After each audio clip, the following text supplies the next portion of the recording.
Well, thank you so much. As you just heard, I'm Gregory.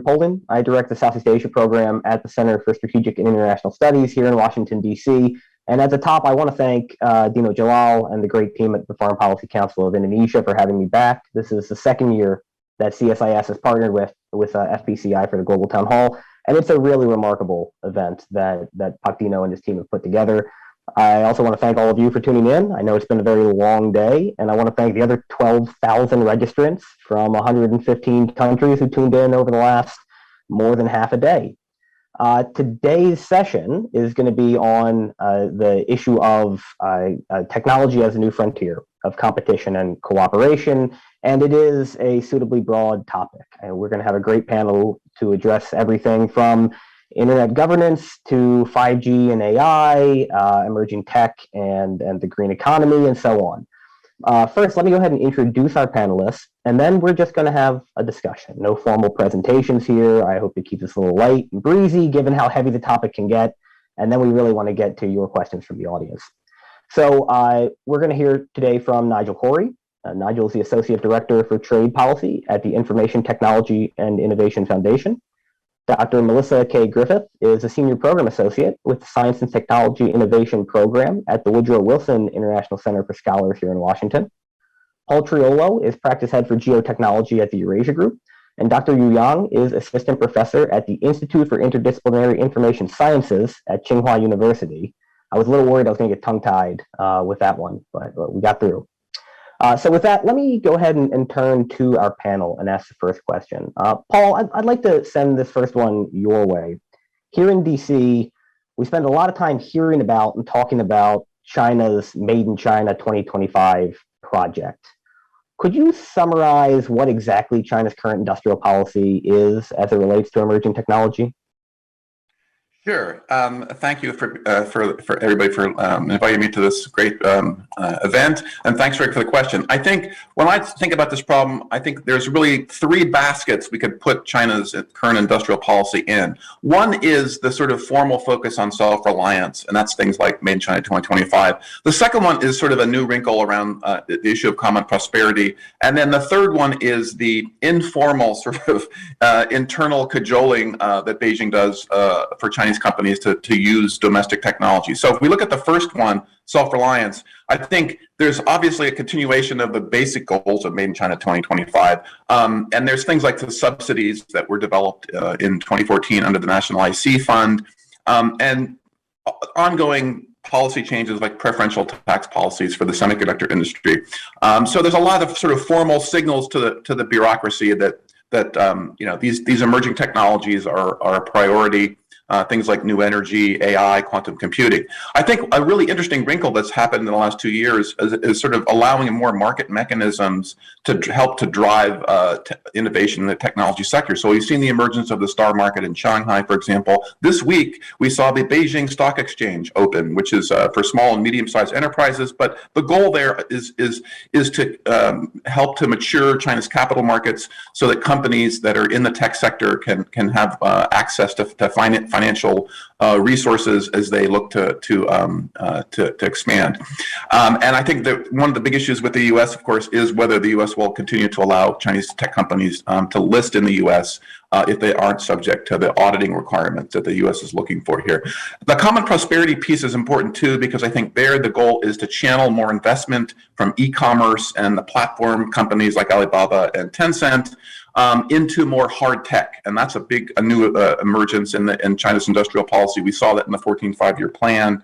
Alibaba this week, for example, will be investing something like $8 billion into Tsinghua Unigroup, which has been involved in that hard tech sector. And then finally, I think there's a lot of internal cajoling by Beijing of its tech companies to use domestic sources. And I think, again, the U.S. comes into play here because U.S. policies such as export controls around certain key technologies in the semiconductor sector have really focused minds in Beijing that over the long term they can't rely on the U.S. necessarily for certain kinds of technologies. And so there was a media report this week that talked about this committee that's looking at a whitelist of approved companies that key Chinese government and critical infrastructure companies should rely on in terms of sourcing technology. And that'll be a big catalyst, I think, to drive innovation in the sector as as companies have to buy local, and that will only drive innovation. So those three things I think are really sort of the new industrial policy that is driving China's innovation sector. Thanks, Paul. Professor Yu, let me turn to you. So along with the emergence of new technologies, obviously climate change and the green energy revolution is a global topic of discussion at the moment.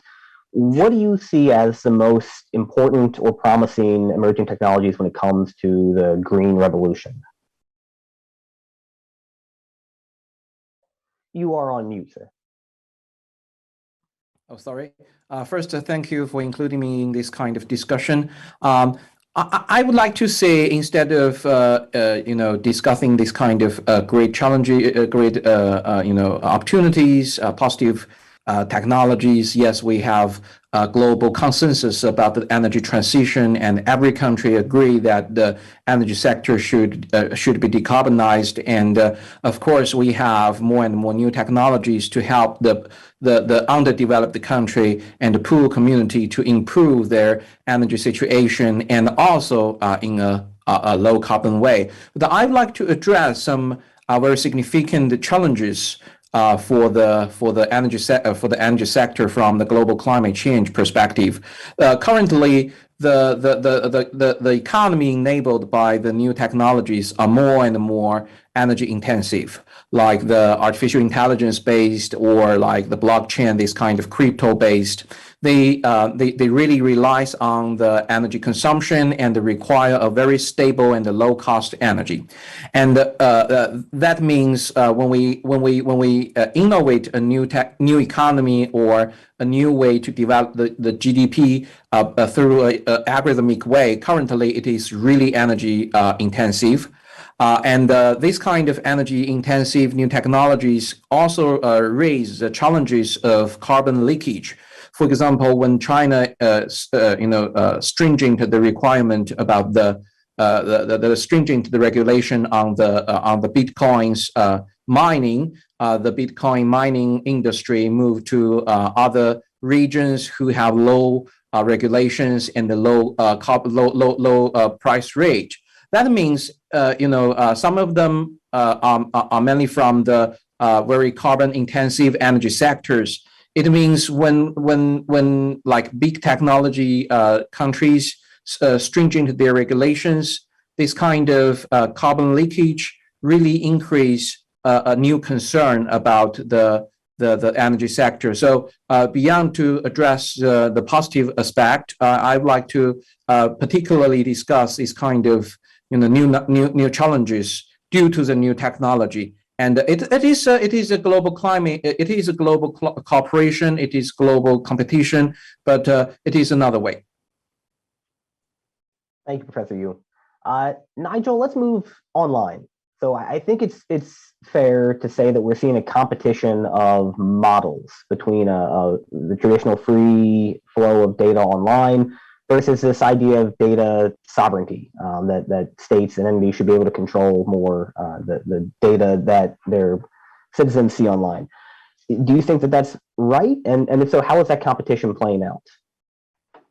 The short answer is not well, in that the global digital economy is increasingly divided between sort of rival governance frameworks as governments push for new, often restrictive powers to regulate the internet for national security, economic, social, and other reasons that in many instances sort of extend well beyond their borders. Chinese President Xi Jinping stated that whoever controls data will have the initiative. German Chancellor Merkel and French President Macron have both explicitly called for data sovereignty and digital protectionism. Meanwhile, India's Minister of Commerce and Industry has made clear that the government views data as a sovereign asset. And all of these comments don't bode well for a globally connected internet technology like the internet. But essentially, as you mentioned, there's two broad trends. There's a concerted push by China, India, Russia, and Europe towards a model based on sort of digital protectionism and restrictive sort of control-based measures over the movement and use and flow of data. And alternatively, there's an other emerging model involving countries like Australia, Singapore, Japan, the United Kingdom, Chile, Mexico, as well as forums like the G7, the Organization for Economic Cooperation and Development, and even the World Trade Organization, where countries are working to build new rules and cooperation to allow data to flow freely as a part of digital free trade and data-driven innovation, while still allowing countries the space to enact reasonable and not disproportionately restrictive laws and regulations around data privacy, cybersecurity, content management, and other online issues. But essentially, I mean, this competition over new global norms and rules for the digital economy will be largely won and lost in the 100+ countries that have yet to enact their own data governance framework, who have not yet decided how they're going to approach this issue and haven't decided how integrated or not they want to be with the fast-growing global digital economy. And a central point of conflict here is the evolving situation around the location and control of data. And this is important, as for firms and economies to maximize the innovative and productive capabilities of data, data needs to be able to flow freely across borders. And China, Russia, India, and others are really sort of pushing this concept known as data localization, where they force firms to only store data locally. And they're doing so for social, political, and economic reasons. And these types of data localization measures are spreading around the world. The big question is whether those countries, those organizations, those advocates that recognize and value the role of an open and dynamic internet and global digital economy can work together quickly enough to build a model that allows countries to address legitimate issues online without sort of undermining sort of the free flow of data that sort of underpins the internet, and whether this is enough to attract those 100+ countries that are still figuring out which way they want to go, which model they want to try and replicate. Thank you, Nigel. Melissa, we hear a lot about critical technologies and emerging technologies. There's a lot of heartburn in the US about vulnerabilities and the like. Where do you see competition playing out most fiercely on specific critical technologies and emerging tech over the next few years? Yeah, so I think it's a variety of technologies. So when we're looking at the kind of technology ecosystem, I think there's sometimes a misunderstanding that the kind of competition stems from the technology itself, when in fact it stems from the role of that technology in broader geostrategic geopolitical environments. So as we see that kind of geopolitical environment become a little bit more tense, sometimes called strategic competition or some jostling there, the role of these technologies are similarly heightened both domestically and internationally. And it's useful to sort of look at that both in terms of technology as a whole, but also technology that breaks down into certain buckets. So we're seeing increased competition in what we would call domains. A prime example of that would be cybersecurity, where there's increased operations, both in terms of conflict in those domains, but also just the digital economy that we've already heard mentioned, the economic activity, and the other types of activity that rely on cyberspace. So we're seeing increasing jostling there, and it's being really raised both domestically within countries like the United States as a set of concerns, but then also internationally as we see discussions happening with the Quad, US-Japan, transatlantic partnerships as well, and then also US-North America partnerships on those questions. So we have these domain-specific areas of competition. You then also have these foundational technology areas of competition. And a prime example here would be semiconductors, the building blocks of pretty much any other digital question that we're talking about, both hardware and software. And we're seeing increasing jostling there around the kind of security and availability of supply and how much of these kind of ecosystems need to reside either near or onshore, ally shore, and partner countries. How do we diversify those footprints and how do we remain competitive in those spaces? Understanding that foundational role. There's also these other two buckets, one of which you've mentioned is this critical bucket, critical infrastructure. And we're seeing increased competition and concern in that space as well. Prime example would be 5G, the fifth generation of mobile networks. And the kind of concerns there are very much about the security and the availability of materials into those networks, so the security of the networks themselves, given what will operate on those networks, both in terms of information flow and dependency. And you're seeing some increased tension and friction and a real policy push, again, domestically, but also internationally in that space. And then the last bucket I want to flag around competition are these general purpose technologies, sometimes referred to as sort of new electricity technologies and artificial artificial intelligence would fit there, and the kind of concerns about the impact of artificial intelligence on everything from the ways that our militaries fight and our economies compete and people interact and get loans. So there's a real kind of diversity of competition in this space. But I think the useful thing for us all to remember is that's not driven by the technology itself. It's driven by these different industry and technology positions in our broader geostrategic environments. And given these as source of both important economic kind of considerations, but also national security considerations, as that environment gets a little bit more tense, you're seeing that reflected in our technology policies. Thank you, Melissa. Paul, let me turn back to you. So we've heard about what China's doing. What is the U.S. doing to respond to China's industrial policy on these emerging and critical technologies? Great question, and I think the last Melissa was gave a really good overview of some of the technology competition issues. So I think the Biden administration is looking at China's industrial policy, I think, in responding in three big ways. Now, in the Trump era, we saw mostly the approach was to use trade discussions. So we saw, of course, the 301 investigation, which targeted Made in China 2025, which we've talked about, and then there were a lot of efforts to impose export controls on some of those technologies that Melissa mentioned. I think the Biden approach has been a little bit different, and there are three major areas. One is to continue to push on some of what the Biden administration views as negatives of industrial policies that China is pursuing. So, for example, there's a rumored 301 on subsidies that USTR is considering. Now, in the Trump era, all these tough issues around subsidies and market access were pushed into sort of a notional phase two negotiation. So I think we will see, some further tension in here around the trade issue and trying to tackle those really tough structural problems like subsidies and market access. And then, of course, the Biden team is also continuing some of the restrictions on technology exports to Chinese companies in areas like semiconductors, and also targeting Chinese companies in the AI space around their support for alleged human rights violations in China. So that's I think a big area that the Biden team is still grappling with, how far to go with export controls, what companies should be of concern. There's a lot of concern recently about Chinese companies supporting the military and whether U.S. technology is being used to support China's military modernization. Second, I think the Biden team, which is different again than the Trump era, is having the U.S. run faster. So there's a lot of move to invest more in U.S. innovation capacity. The CHIPS Act is being discussed. It was passed last year, and now the funding is going to probably go forward within the next couple of months. That's $52 billion to help with onshoring, advanced semiconductor manufacturing, and that's a long-term, basically U.S. industrial policy, which is sort of U.S. industrial policy light.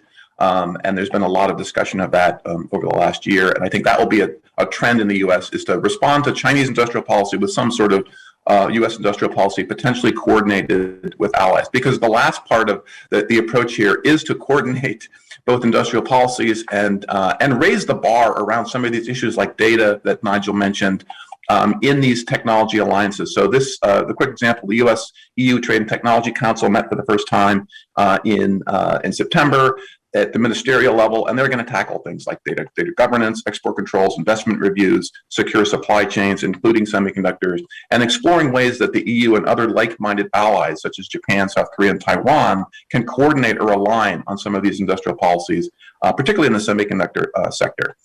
So I think that the U.S. approach to China is evolving, and it's going to be much different than it was in the Trump era, but there's still a lot of issues around how that will work, how willing allies will be to coordinate some of these things with the U.S. But it's a very different approach, I think, than in the Trump era. Thanks, Paul. Professor Yu, over the last few years, we've seen China invest a lot of energy into developing smart cities at home and partnering in third countries to develop smart city projects abroad. What exactly makes a smart city successful or not? Okay, I think this is a very challenging question, especially when we're talking about this kind of the concept of meta-universe very hot in recent days. Smart city is a kind of a metaverse. It is a protocol to connecting the the real city system with the cyberspace. So it including the development of the cyber systems infrastructure and the architecture, the whole rules and the associated technology details. And on the other side, the whole technical system should adapt to the regulations and the norms of the city, and really figuring out the opportunity which is both profitable and also can provide a public good. So I think according to our observation in last several years about China's China's companies' efforts on smart city, you can figuring out that because it seems like China's public have a very high requirement on those kind of giant tech platform companies to serve the society. So this kind of requirements or this kind of public pressures really drive those high tech companies to figuring out those kind of approach to clarify where there exists some profitable opportunities from the public service. So this kind of capability, I think it is very important. It is not just can develop one project in one city, but can use that kind of capacity to collaborate with other cities or even cities overseas. So when if you ask me what types of particular issues I would like to address about the Chinese companies' effort on smart city, I would like to see this kind of public pressures and their response, their effort to develop those kind of capacities. Thank you, Professor Yu. Nigel, let's get back to this question of competing models online. Should we just be resigned to a world of a bifurcated internet of walled gardens? And if not, what's the best venue to address these concerns? Well, hopefully not, because otherwise we won't be able, it'll be much harder for us to hold events like this. But unfortunately, I think we will see more walled gardens in certain places, alongside sort of like neighbouring efforts where they are building sort of open community gardens where the neighbours recognise they're better to work together rather than hoarding. But even here, I suspect we'll see some of the gardens have larger walls with certain neighbours than others. And what that means in the real world is that there will be select disconnections between certain gardens. And we've seen this with the targeting of WeChat and TikTok in the United States and India and elsewhere, where that connectivity between the gardens sort of gets that little bit harder. So, and all of this is to describe a fact that like global data governance really is nascent and still something very much in flux. But a defining characteristic that sort of is underpinning activity at the moment is whether countries, whether they're democratic or authoritarian, conceptualize sovereignty online through control and restrictions or through cooperation and engagement. And that will define whether we can maintain this sort of open, interconnected global digital economy. But given the very different models that there are out there, I suspect that meaningful progress globally will get harder, if not impossible, and that initiatives will get smaller and more targeted. You and Paul mentioned the EU-US Trade and Technology Council as one mechanism where they seek to work on data-related issues. There's the Budapest Convention, negotiating a new treaty to exchange data for law enforcement investigations. There are efforts at the G7 to develop a framework around government access to data that could be used more broadly. And so these give you an idea, alongside those other trade agreements I mentioned, whereby small groups of countries realize they need to come together to try and sort of set the rules of the road here, because otherwise these walled gardens, the walls on these gardens will only get higher and the number of walled gardens will only proliferate. And so there's a concerted effort to either remove those walls or in select circumstances throw a Wi-Fi network up next to them or throw an Ethernet cable over the wall to, in select circumstances, to try and address certain data-related issues that just automatically cross the internet and whereby both countries recognize they need to work together on. But unfortunately, the trend line overall is not great. Thanks. Melissa, let's talk about the buzziest buzzword out there, right? 5G. What exactly is the state of competition on 5G, and where do the concerns of the U.S. and other parties vis-a-vis Chinese companies stand? Yeah, 5G, it's definitely a buzzy buzzword at the moment. I think it's sort of helpful to know when we talk about 5G and where we stand in terms of sort of its deployment. It's both here and not here at the same time, a ways off and already present. And part of that is because a lot of the 5G networks that we see today in terms of their deployment, some of those are in fact slower than existing 4G LTE networks. A lot of the deployment to date has been what we would call brownfield, so building off existing networks, 4G LTE networks, which makes sense if you're looking at an kind of incumbent telecom provider, somebody who already has networks in place. And the greenfield deployments are very much these new players in this space. The kind of not already here component of that is a lot of the promise that 5G networks were supposed to enable. That is still in progress, which we would expect, both in terms of those hopes for large numbers of connected devices, that low latency, high speed world we would need to live in to see things like smart cities and driverless cars at scale and remote surgeries. Those types of use cases are still a ways off. In terms of the US, China, or the China question in particular from the United States vantage, but also other countries as well, there's a series of concerns there that have really risen to the top. One of them is the untrusted vendor concern, which is the reality that when you look at kind of 5G networks, there's a limited number of providers that can provide 5G networks at scale, integrated across the network end to end. Several of those are Chinese vendors. And these vendors both have what would be called some security problems that have been well known and established. So kind of doors that are left open, whether or not those are intentional or otherwise, sort of very buggy systems in general. And there's also some concerns about the dependency on those systems, given the limited number of vendors. It's never a wonderful position when you're thinking of critical infrastructure to be heavily dependent on some vendors from someone you may or country you may have some tension with or some competition with. So there's those components to that question. There's also much more broadly concerns just with cybersecurity and the security and availability of these networks in general. And you're seeing that with a real focus on trying to ensure better security built in by design, but also diversifying the supply chain in this space. And Open RAN, Open Radio Access Networks, another buzzword, is an initiative there to move away from that integrated vertical model end to end to a much more diversified plug and play model. So it's still a high priority. The concerns are still there, but we're seeing some real movement in terms of some alternatives to these very proprietary systems. Thank you, Melissa. All right, let's open it up to the audience. We have the first question, fittingly from Indonesia. Abigail asked, are great power tech states like the US and China developing too fast for the less developed to follow, hence increasing the technological gap? Professor Yu, maybe I could ask you to address this one first. I think these kind of questions are very interesting, and yes, if we really focus on the technology, on the artificial intelligence or like computer science or other issues, over 50% of the paper published in the top conferences in those fields are collaborated between China and the United States scholars.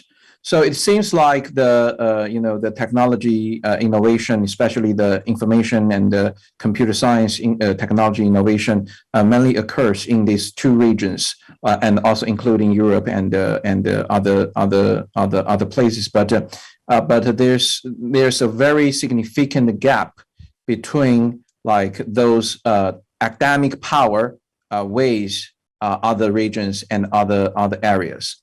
But I'd like to address a very significant thing, like the Arabian world have already tried to invest more on this kind of new technologies, like Saudi Arabia and other countries have already invested a lot for the artificial intelligence and relative new technologies. And but in other regions, we see this kind of gap still very wide. That means it seems like this kind of technologies not just relies on the government have a lot of subsidies on the technology innovation, have a lot of investment on the research, but also really relies on a very large market which can make the application of this kind of new technologies enable those kind of technologies applications. Sorry. So I think it is a thing that is when we're talking about the technology innovation, this is the first time that a large market can determine whether the technology power it is.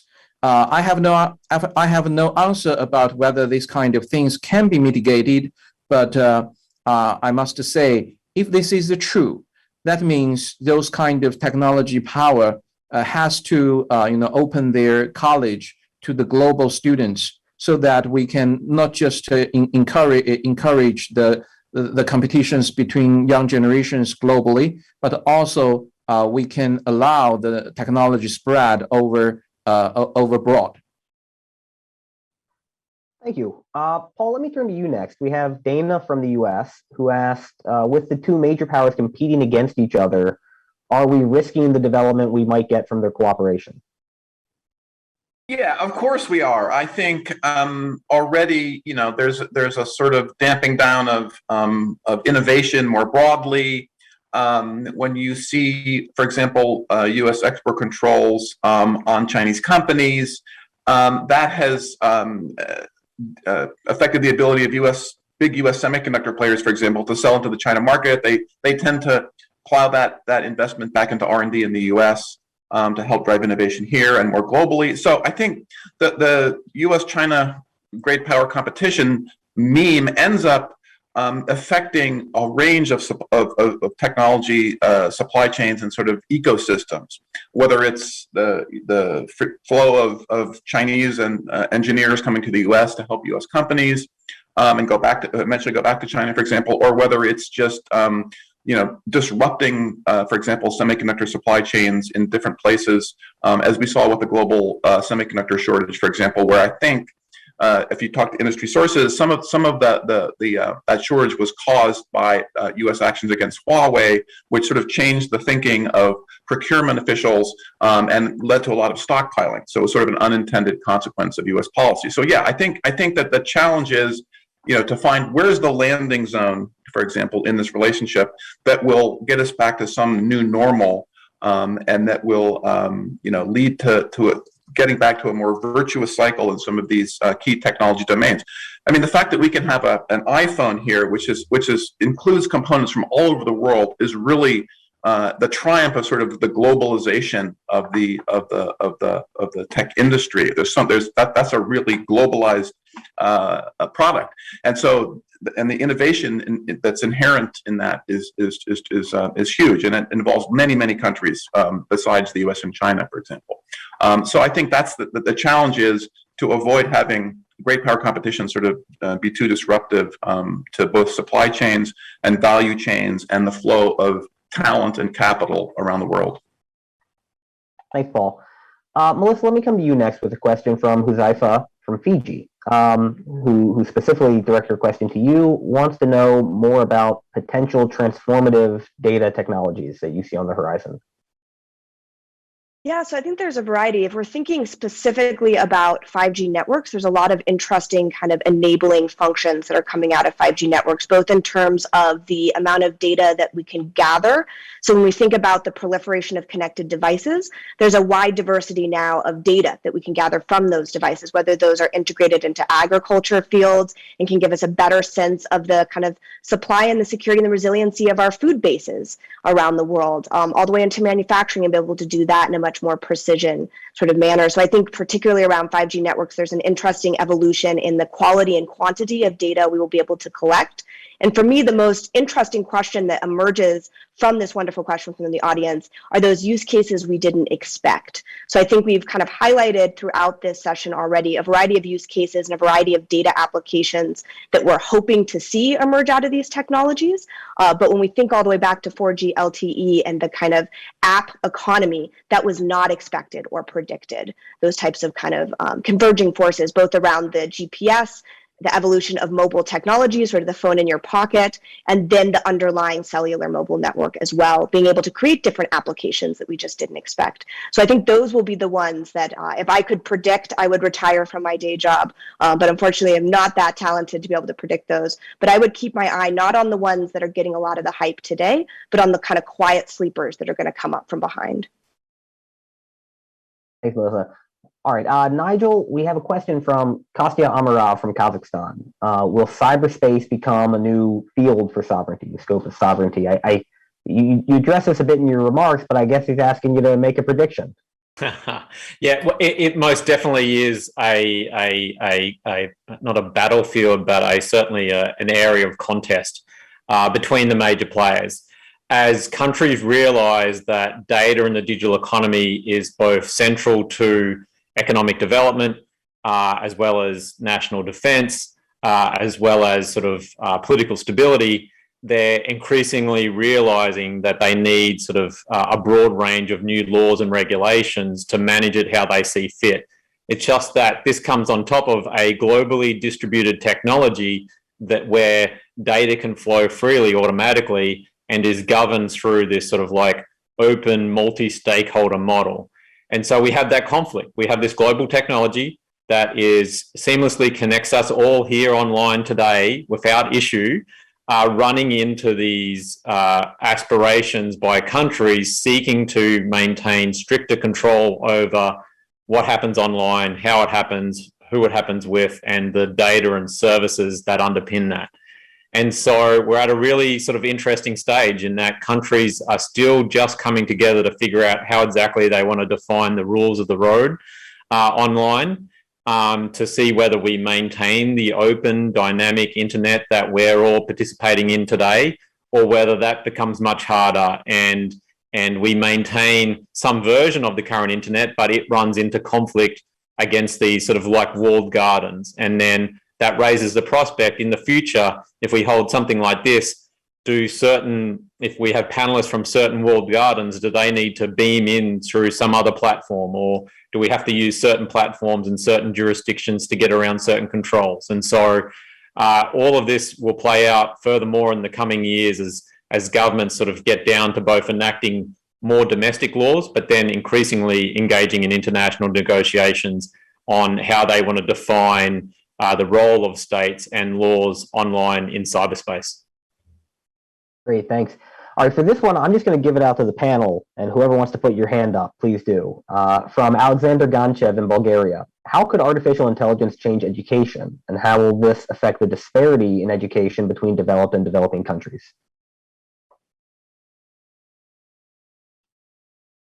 Not all at once now.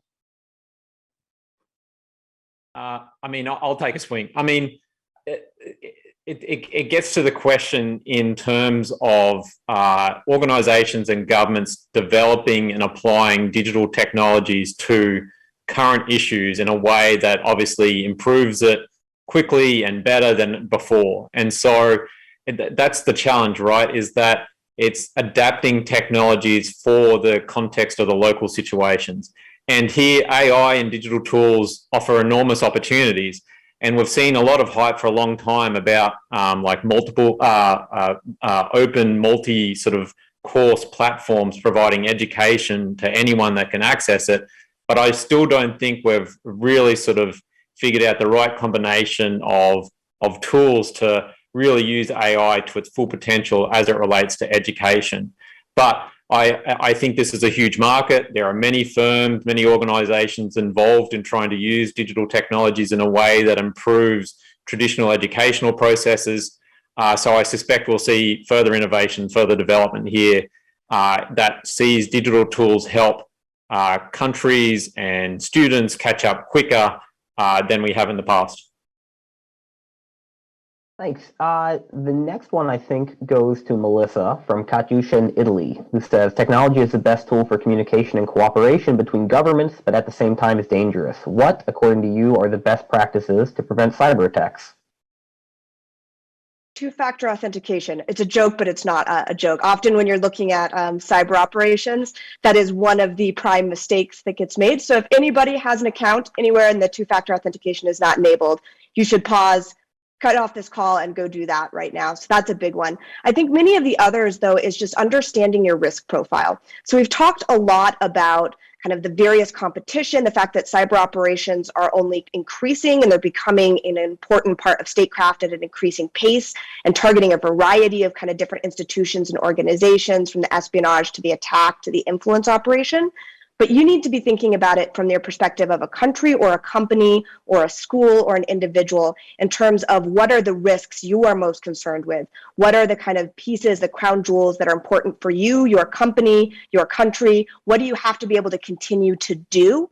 And I mean this in terms of sort of continued operating best practice, and then structure your cybersecurity portfolio around that. So often the best practices that we share are very generic, but these are not resource indefinite environments, and countries, companies, individuals have to prioritize. So I would say start with your risk landscape, the most important elements of that for you, whether that's your IP, the kind of ability to carry out operations to deliver products to customers, or to be able to, for example, project power abroad on a reliable C2 infrastructure for your military to protect particular types of intelligence assets, and then build your cybersecurity like around those kind of components, and then enable two-factor authentication. Thanks.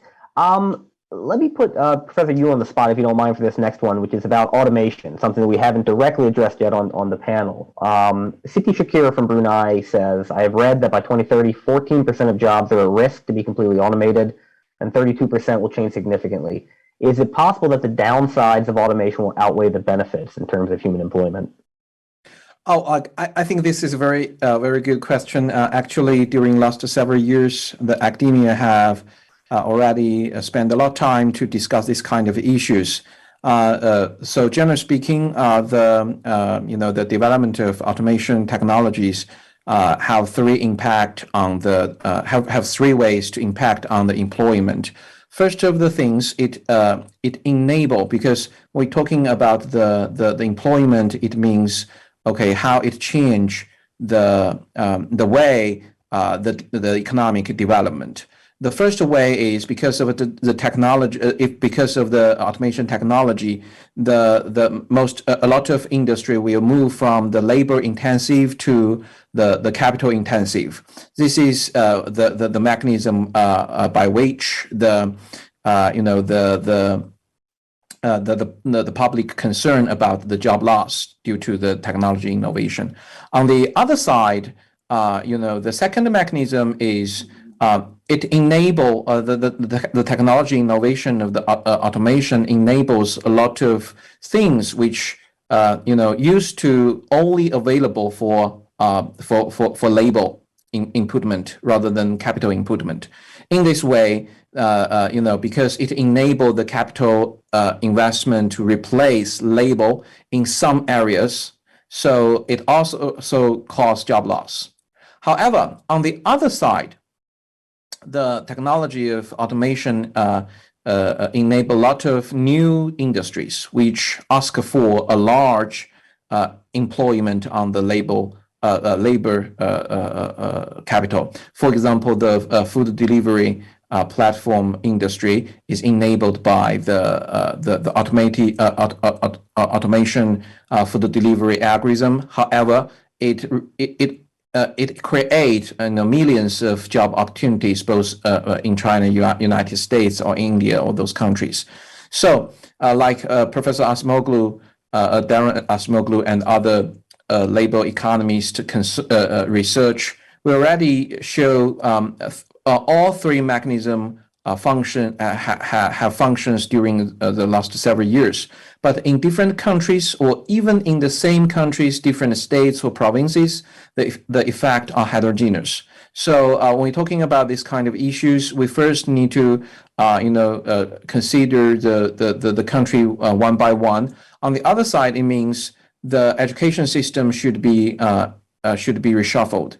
Now we generally invest on the education for children and young people, but it seems like in the future the continuous education will play a more and more important role because due to the automation, people the people participating to the economic development may in various approach. like in some hours of the day, they may work online, and then also they can contribute their cars by share riding. So it seems like the labor should participate into the economic in diverse approach. So it means continuous education will be more and more important in the future. Thank you. Paul, let me turn to you. A question from Candy in Singapore. Competition between countries over technology is being extended to the private sector, including sectors responsible for core humanitarian needs. Where should we place limits on this competition in the private sector? Yeah, that's a great question, and I think we're already seeing some movement on this coming out of for example, the latest meeting between President Biden and President Xi. I think there'll be a lot of efforts to improve collaboration, for example, on climate change, which has a huge impact, of course, on humanitarian needs. That's a big development. I think the two sides have agreed to do more collaboration on climate change, and also I think on healthcare is going to be a big issue. This is a tough one, but I think we'll see more collaboration between the United States and China around vaccine development and healthcare, which will also, of course, have a big impact on the humanitarian side. So I think we're seeing some limits being placed, I think, just for political reasons on the competition. But this is going to be a long-term process as the two countries sort of figure out how competition in the technology domain will develop and how to limit the sort of public policy dimensions, the downsides there. And again, I think particularly the two areas of healthcare and climate change are areas where there's a tremendous potential for collaboration that will benefit countries in the developing world and have major public policy implications. Well, thanks. Let's stay on healthcare. Let me come back to Professor Yu. Question from Irena Skipanovic from Montenegro. Does China have the intention of transferring assistive technology to help healthcare professionals in less developed countries, especially those working in the healthcare system for children?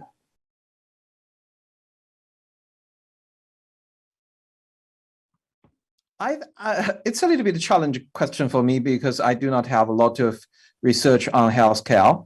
But generally speaking, I have noticed that the artificial intelligence on health and Medicare developed very fast during in the recent years in China's entrepreneurship sector.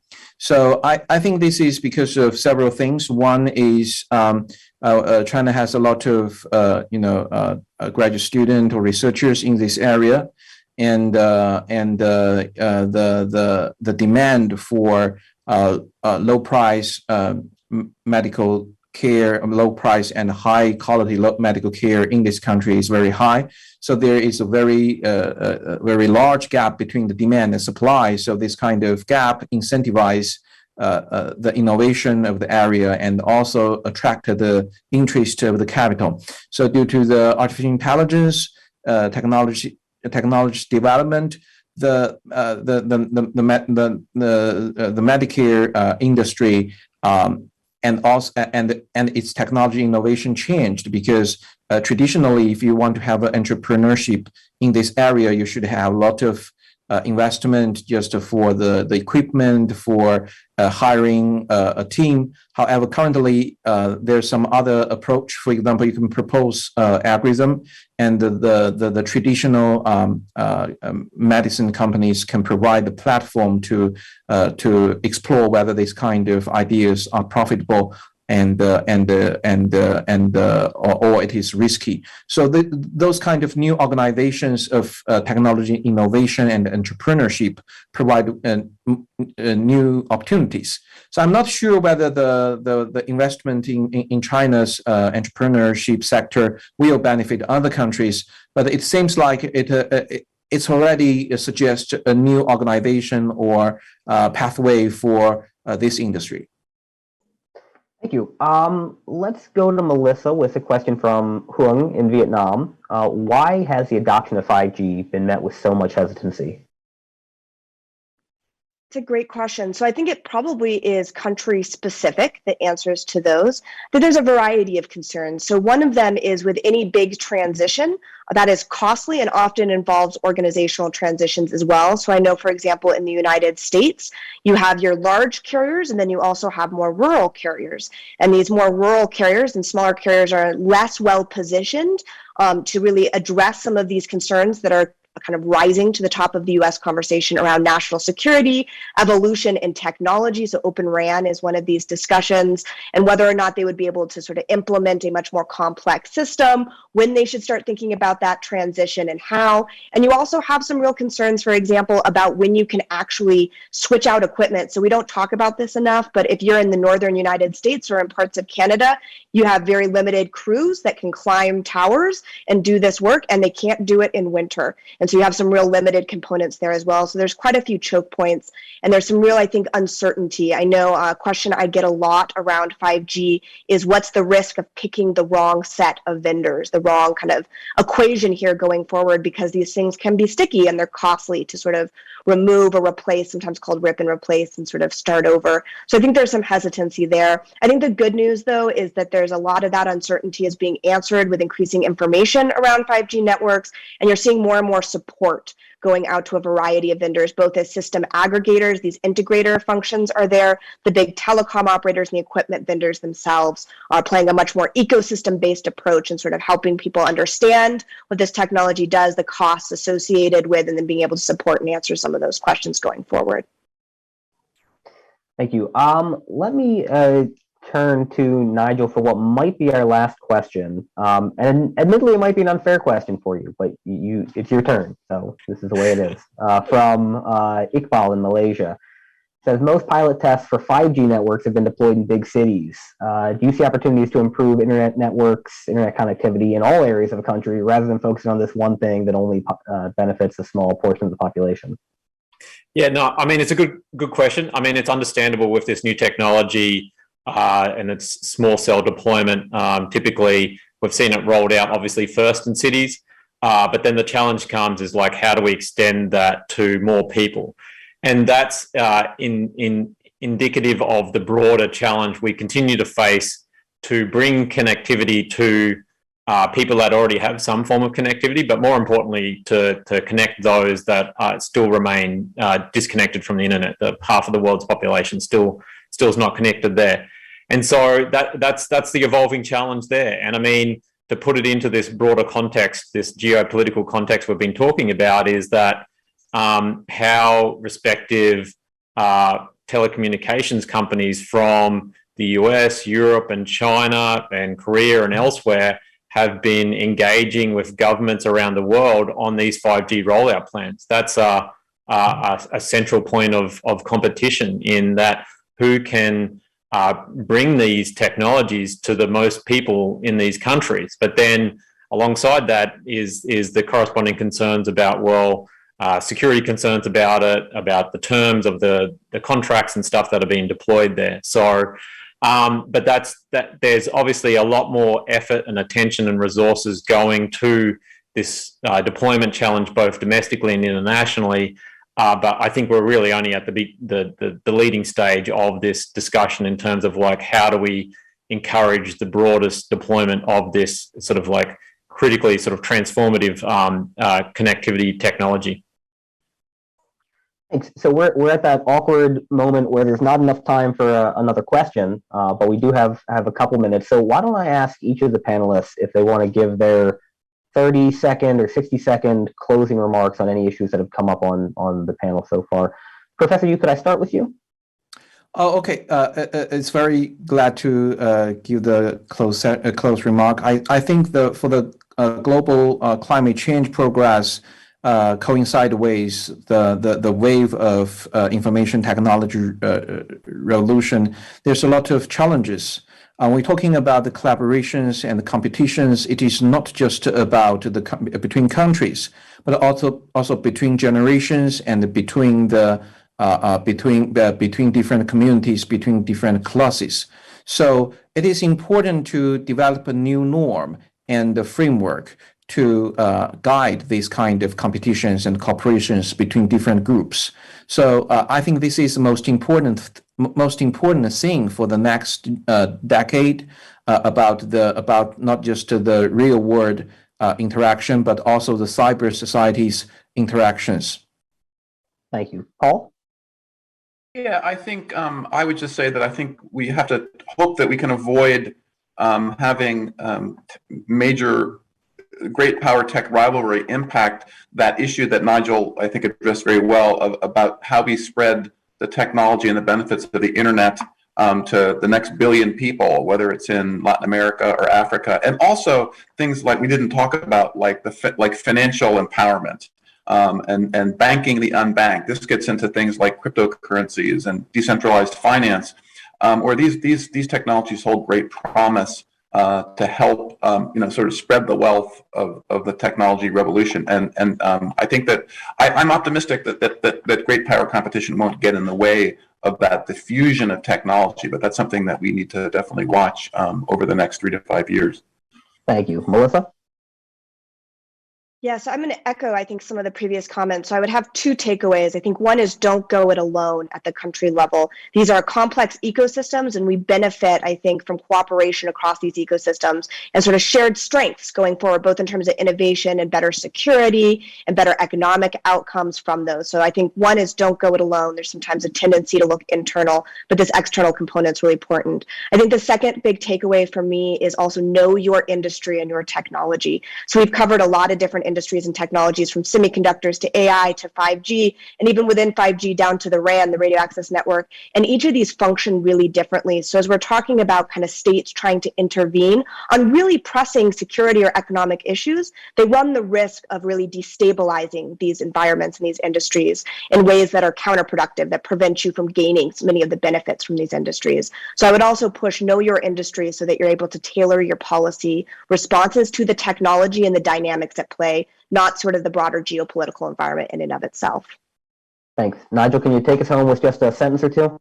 Yep, no, I'm happy to wrap things up. I'm going to go bold in my closing statement in calling out to all of the small and medium-sized countries around the world where we've had questions, like Brunei, Kazakhstan, Montenegro, Bulgaria, Fiji, and elsewhere, is that it's more important than ever that your countries be involved in these negotiations around the rules and regulations and cooperation for the global internet, because you stand to lose the most if the global internet fractures and splinters. Because it's one thing for China or the United States to have their own digital economy, which is obviously very large, but for smaller economies, the impact of these barriers is disproportionate. So I highly encourage you and your government officials to get involved in these negotiations, because you have a lot at stake. Thanks. And that's it for us. I'd like to thank Nigel and Melissa, Paul and Youyang, and of course, Jalal and the whole team at FPCI for letting us cooperate again this year. Look forward to next year.